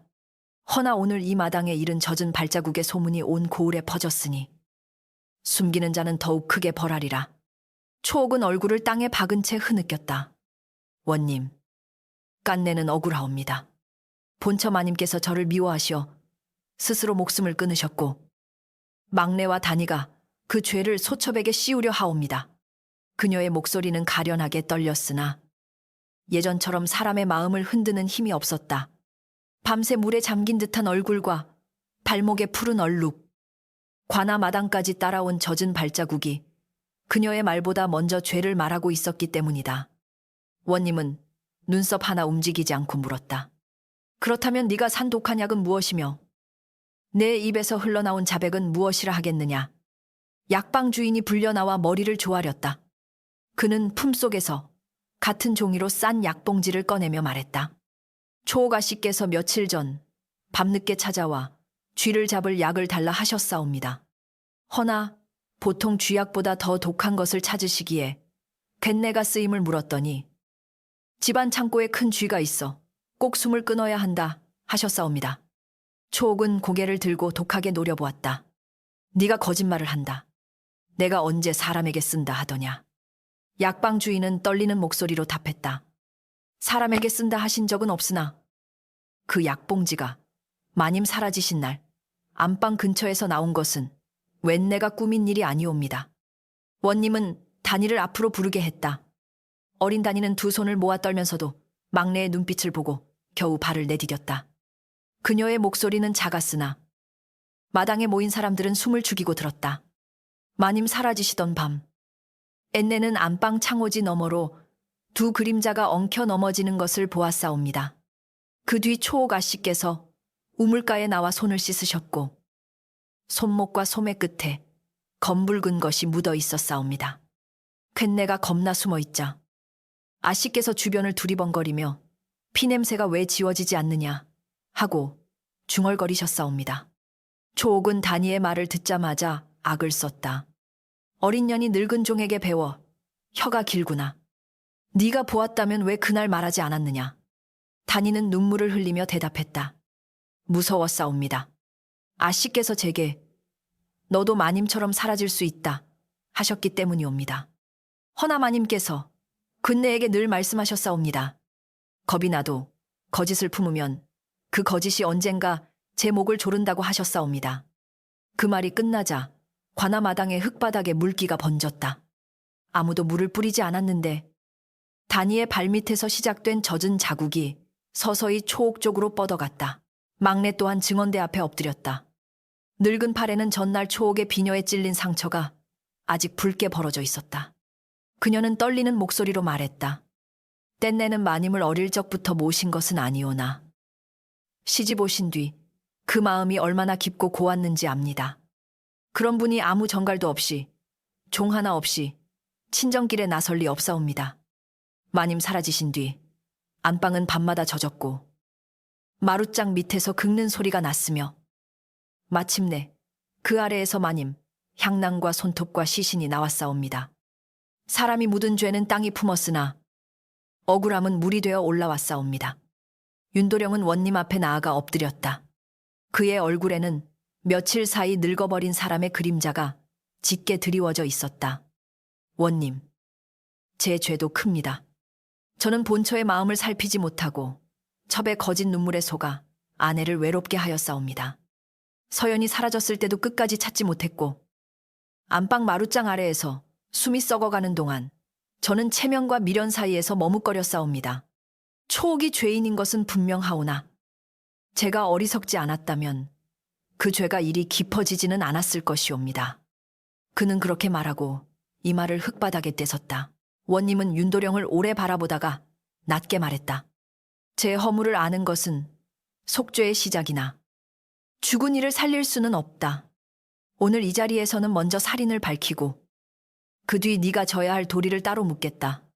그러고는 하인들에게 서연의 향낭과 글, 부러진 손톱, 피 묻은 비녀와 약봉지 조각을 차례로 가져오라 명했다. 물건들이 흰 천 위에 놓이자 관아 마당은 더 무거운 침묵에 잠겼다. 초옥은 그 작은 물건들을 보며 입술을 깨물었다. 그토록 탐하던 폐물과 장부는 하나도 없고 그녀의 목을 조르는 것은 찢어진 천과 손톱, 번진 글씨뿐이었다. 그때 박진사가 불려 나왔다. 그는 비단 도포를 단정히 여미고 있었으나 얼굴에는 두려움이 잔뜩 묻어 있었다. 원님이 물었다. 너는 이 집안 어른이라 하며 마룻장을 열지 말라. 막았다. 들었다. 무엇을 알았기에 시신 찾는 일을 늦추려 하였느냐. 박진사는 황급히 손을 내저었다. 원님, 친내는 아무것도 몰랐사옵니다. 다만 가문의 흉한 소문이 돌까 염려했을 뿐이옵니다. 막내가 이를 악물고 외쳤다. 그 염려가 마님을 2번 죽였사옵니다.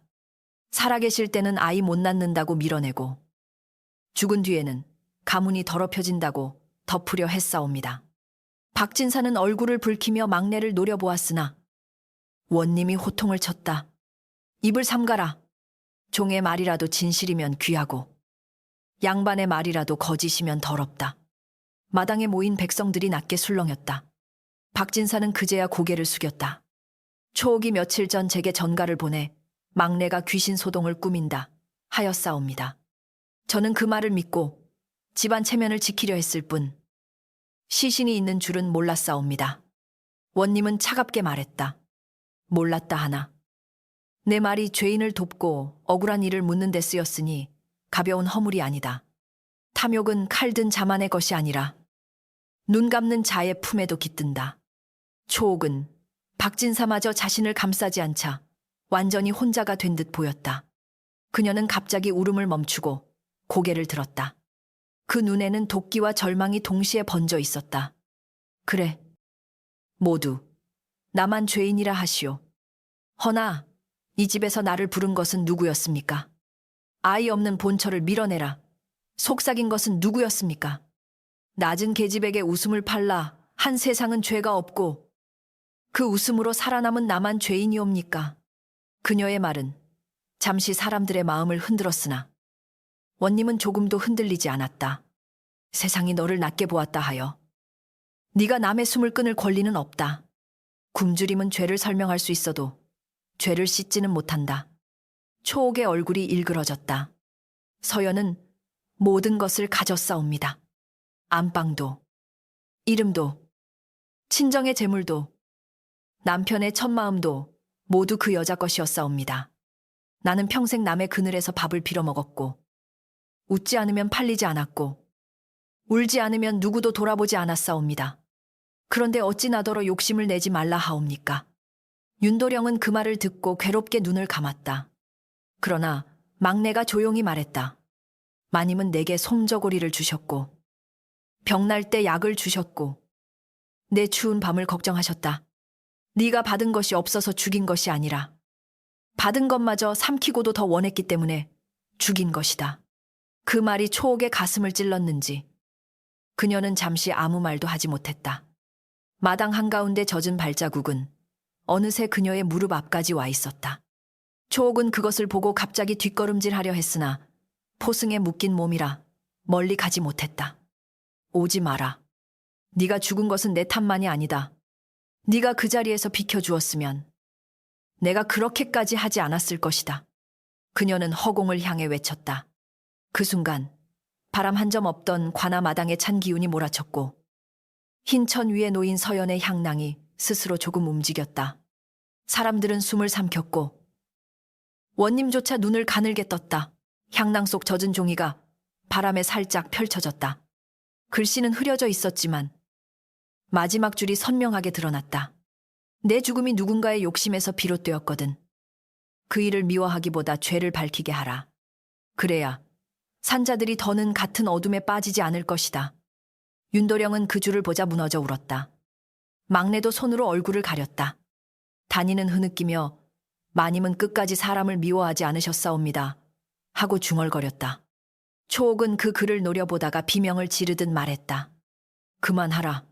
죽어서까지 착한 척하지 마라. 네, 그 착함이 나를 더 초라하게 만들었단 말이다. 원님은 자리에서 몸을 곧게 세웠다. 초옥아, 내 입으로 이미 죄를 반쯤 토했으니 마지막으로 묻겠다.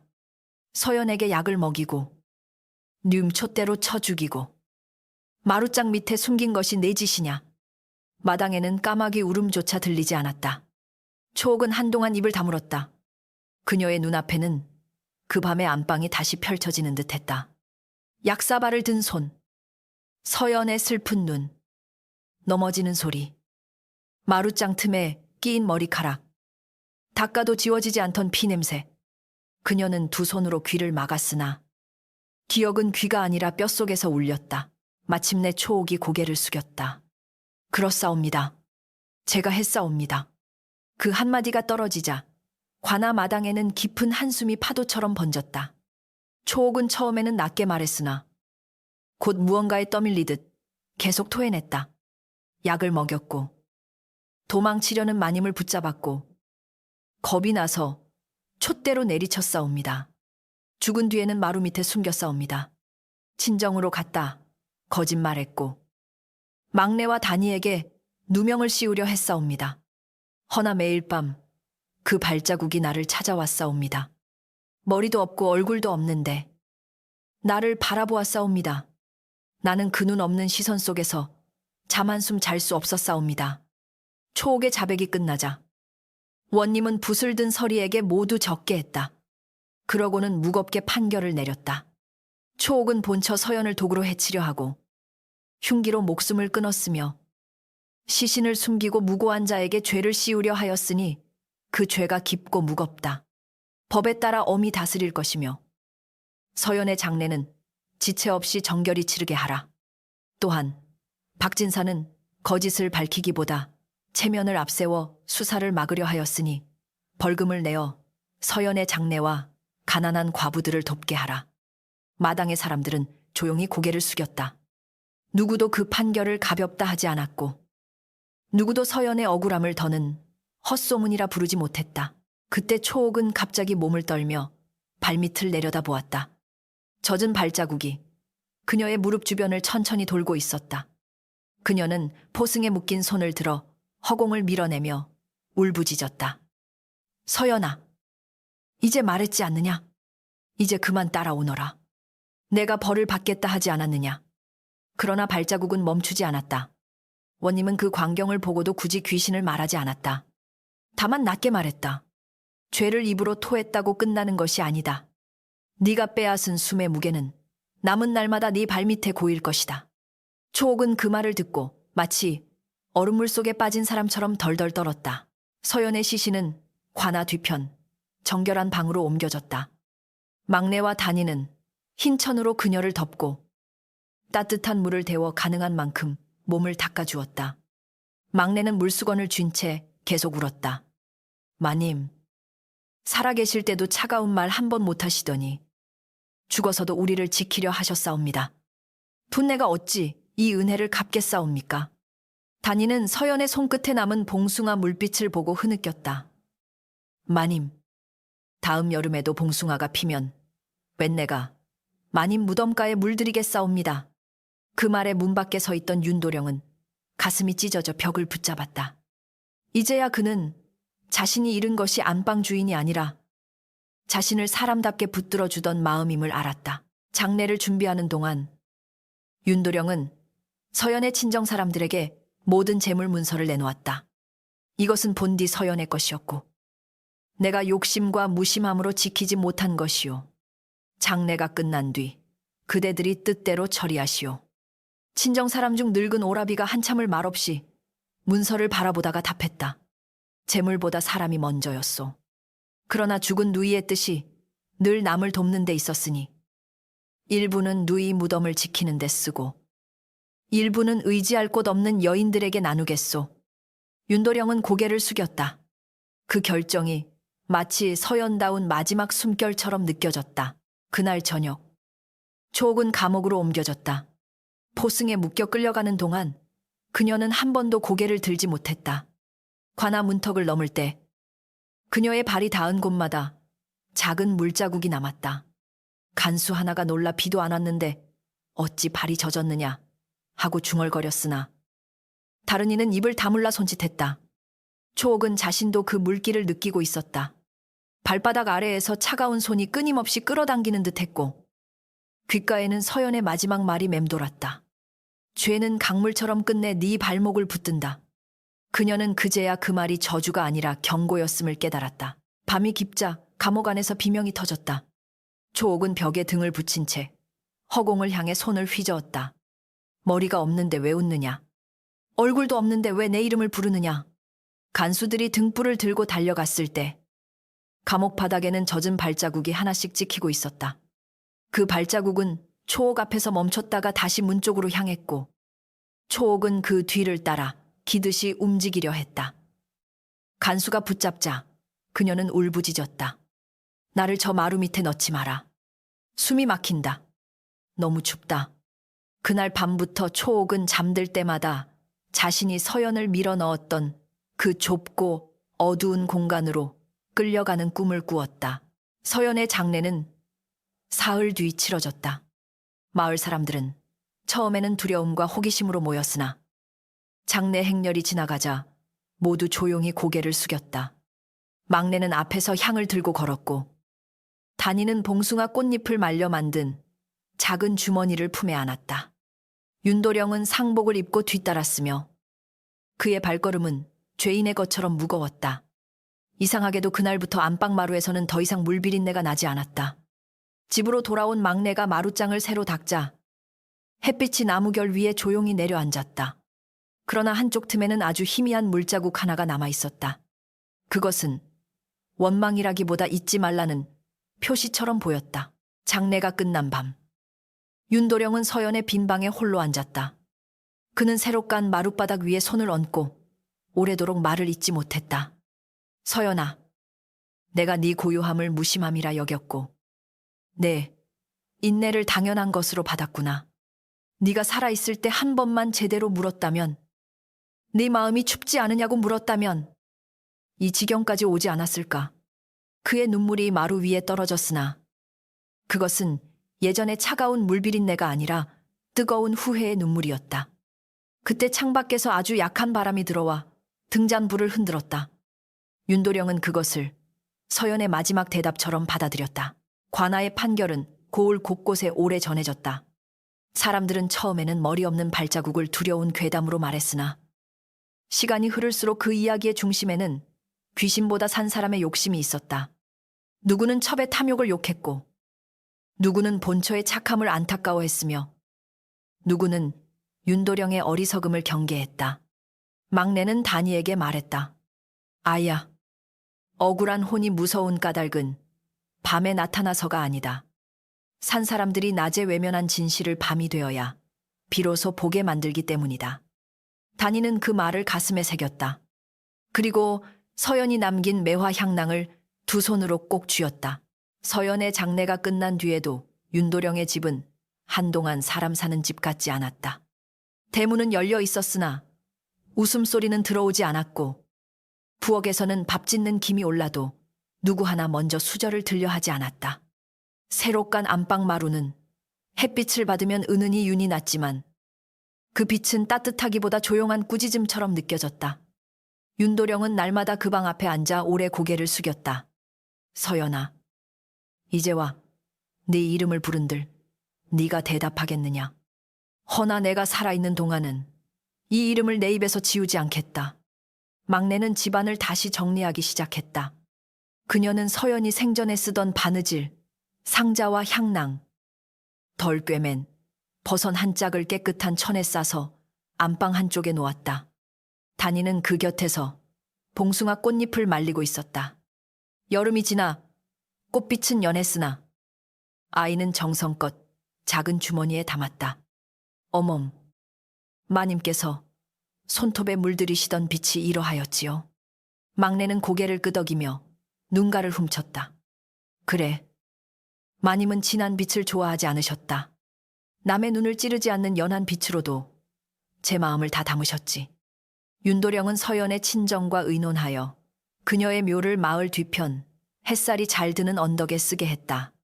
그곳은 봄이면 진달래가 낮게 피고 가을이면 억새가 바람결에 은빛으로 눕는 자리였다. 막내는 처음 그 언덕에 올라가 한참을 서 있다가 말했다. 마님, 이제 마룻장 밑 차가운 어둠이 아니옵니다. 낮에는 해가 비추고 밤에는 별이 내려다 볼 것이옵니다. 윤도령은 그 말에 목이 메었다. 그는 묘 앞에 엎드려 흙을 쓸며 속삭였다. 늦었지만 이제는 네가 춥지 않은 곳에 있기를 빈다. 며칠 뒤 윤도령은 집안 장부를 모두 꺼내 마당에 펼쳤다. 전에는 재물을 잃을까 두려워 상자 깊숙이 숨기던 문서들이었으나 이제는 그것들이 오히려 사람 피냄새를 품은 듯 보였다. 그는 막내와 단이 서연의 친정 사람들을 불러 말했다. 이 집에 남은 것 중 서연의 손길이 닿지 않은 것은 없다. 이 재물을 내 욕심으로 붙들고 있으면 나는 또다시 그 일을 욕되게 하는 것이다. 그는 논과 밭의 일부를 팔아 가난한 과부와 버림받은 아이들을 돕게 했고 서연의 이름으로 작은 쌀 창고를 세우게 했다. 처음 마을 사람들은 그것을 두고 수군거렸다. 죄책감에 돈을 뿌린다더라.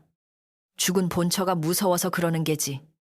그러나 시간이 지나자 쌀을 받은 굶주린 아이들이 겨울을 넘겼고 남편 잃은 여인들이 빚쟁이에게 끌려가지 않게 되었다. 그제야 사람들은 서연이라는 이름을 두려운 괴담이 아니라 따뜻한 등불처럼 말하기 시작했다. 어떤 여인은 쌀 한 되를 품에 안고 묘 앞에 와 절하며 울었다. 마님 얼굴 한번 본 적 없사오나 이 은혜로 제 아이가 살아남았사옵니다. 바람은 그 말을 억새 사이로 조용히 실어갔다. 윤도령은 더 이상 초옥이 머물던 별채를 쓰지 않았다. 그는 그곳을 헐고 작은 매화나무 몇 그루를 심었다. 처음에는 앙상한 가지뿐이라 아무도 꽃이 필 것이라 여기지 않았으나 막내는 매일 물을 주며 중얼거렸다. 마님께서 매화를 좋아하셨으니 이 나무도 부끄러움을 알면 피겠지. 단이는 웃으며 나무도 부끄러움을 아옵니까? 하고 물었고 막내는 아이의 머리를 쓰다듬었다. 사람도 몰라서 죄를 짓는데 나무라고 모를 까닭이 있겠느냐? 다만 나무는 한 번 뿌리 내리면 거짓말을 하지 않는다. 초옥의 소식은 관아를 통해 가끔 들려왔다. 그녀는 처음에는 밤마다 악을 쓰며 자신은 억울하다고 울부짖었으나 차츰 말이 줄었다고 했다. 감옥 바닥에는 아무리 마른 날에도 젖은 발자국이 찍혔고 그 발자국은 늘 그녀가 누운 자리 주변을 맴돌았다. 간수들은 처음에는 겁을 먹었으나 시간이 흐르자 그것이 초옥의 버림을 알고 가까이 가지 않았다. 어느 날 초옥은 간수에게 물 한 그릇을 청하며 쉰 목소리로 말했다. 내가 그 여인을 마루 밑에 넣던 밤 물 한 모금만 주었어도 이리 목이 타지는 않았을까? 간수는 대답하지 못했다. 그녀의 형벌이 내려진 날 하늘은 맑았다. 초옥은 더 이상 예전처럼 아름답지도 도끼 어린 첩처럼 보이지도 않았다. 얼굴은 바짝 말랐고 눈동자는 깊은 우물처럼 어두웠으며 발끝은 늘 물에 젖은 듯 푸르렀다. 관아마당을 지나갈 때 그녀는 문득 서연의 묘가 있는 언덕 쪽을 바라보았다. 누구도 그녀가 무슨 생각을 했는지 알지 못했다. 다만 그녀가 아주 낮게 중얼거렸다고 한다. 마님, 나는 끝내 네 자리를 차지하지 못했구나. 내가 차지한 것은 내 방이 아니라 내 죽음의 추위였구나. 윤도령은 초옥의 최후를 보러 가지 않았다.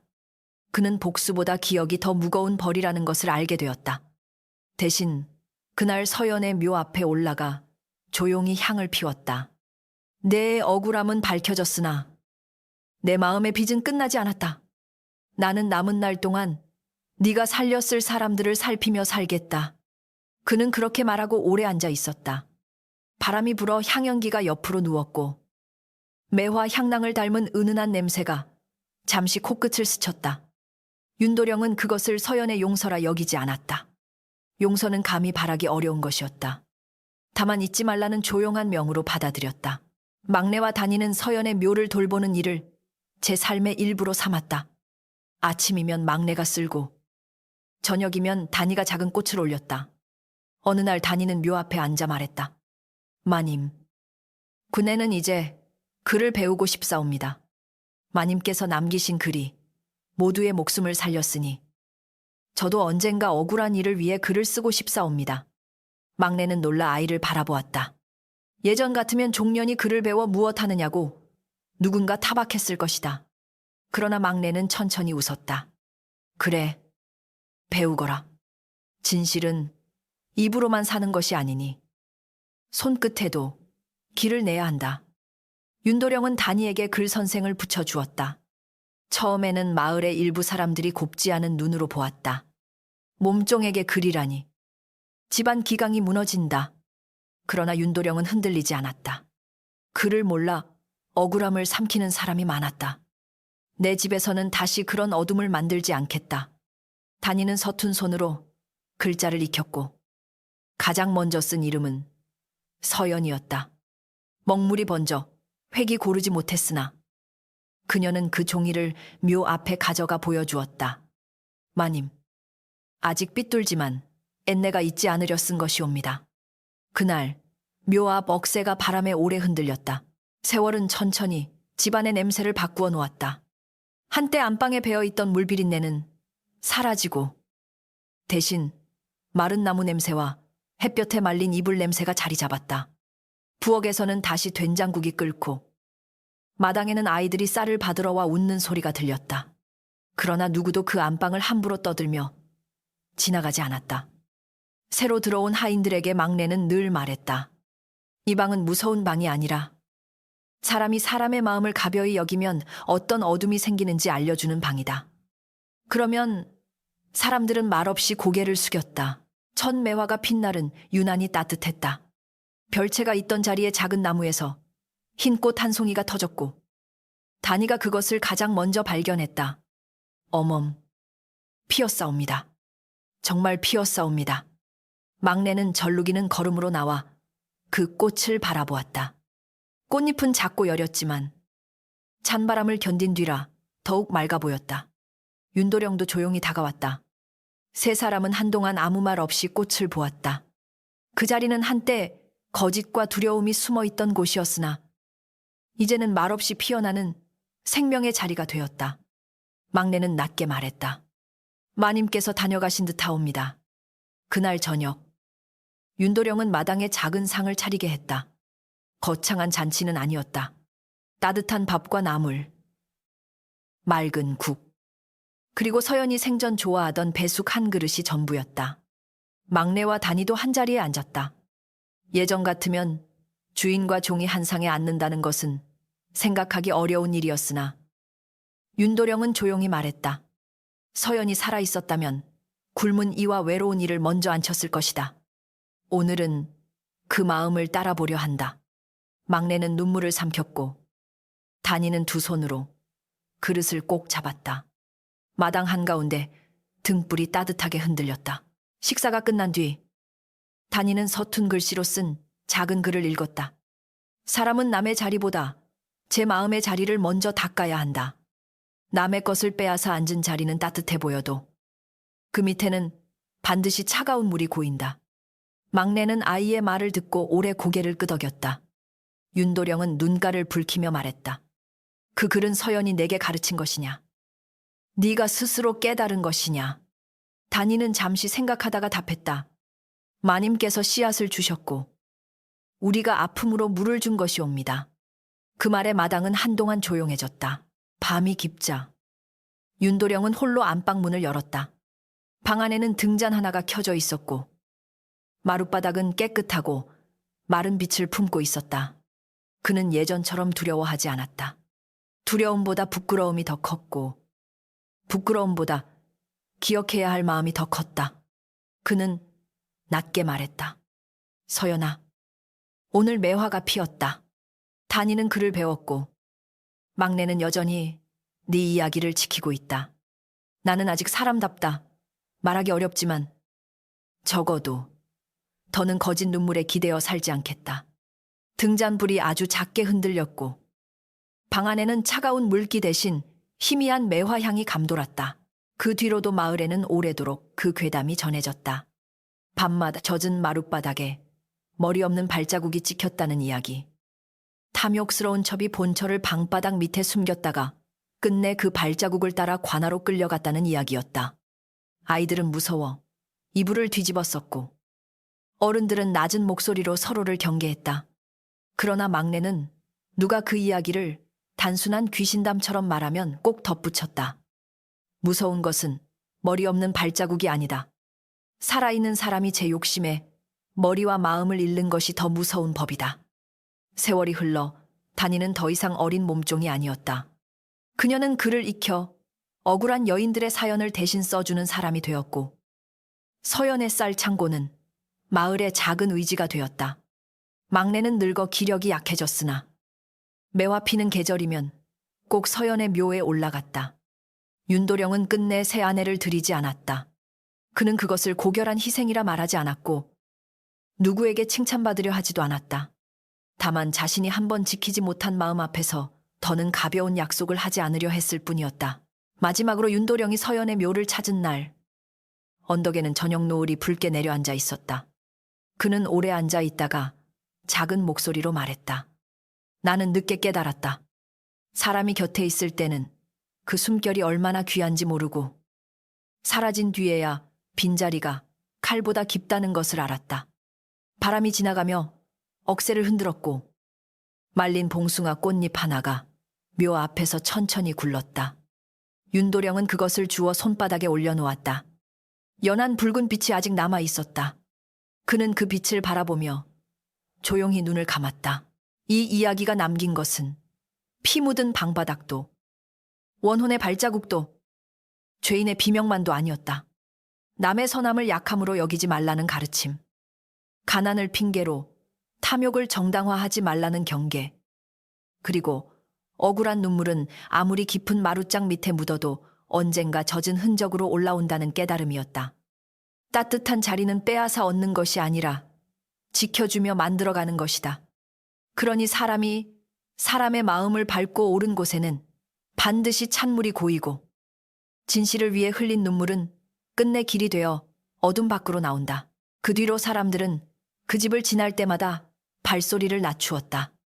누군가는 머리 없는 발자국을 귀신의 저주라 불렀고 누군가는 억울한 여인의 한이라 말하였다. 그러나 막내는 늘 고개를 저으며 말했다. 참으로 무서운 것은 죽은 이가 돌아오는 일이 아니옵니다. 살아있는 사람이 남의 선한 마음을 밟고도 제 발밑이 젖는 줄 모르는 일이옵니다. 서연의 묘에는 해마다 봉숭아와 매화가 피었고 그 꽃빛은 피보다 옅었으나 진실보다 오래 남았다. 마룻장 밑에 묻힌 것은 시신뿐이 아니었다. 사람의 욕심이 끝내 어디로 떨어지는지, 그리고 억울한 눈물이 아무리 깊이 묻혀도 언젠가 길을 찾아 나온다는 가르침이었다.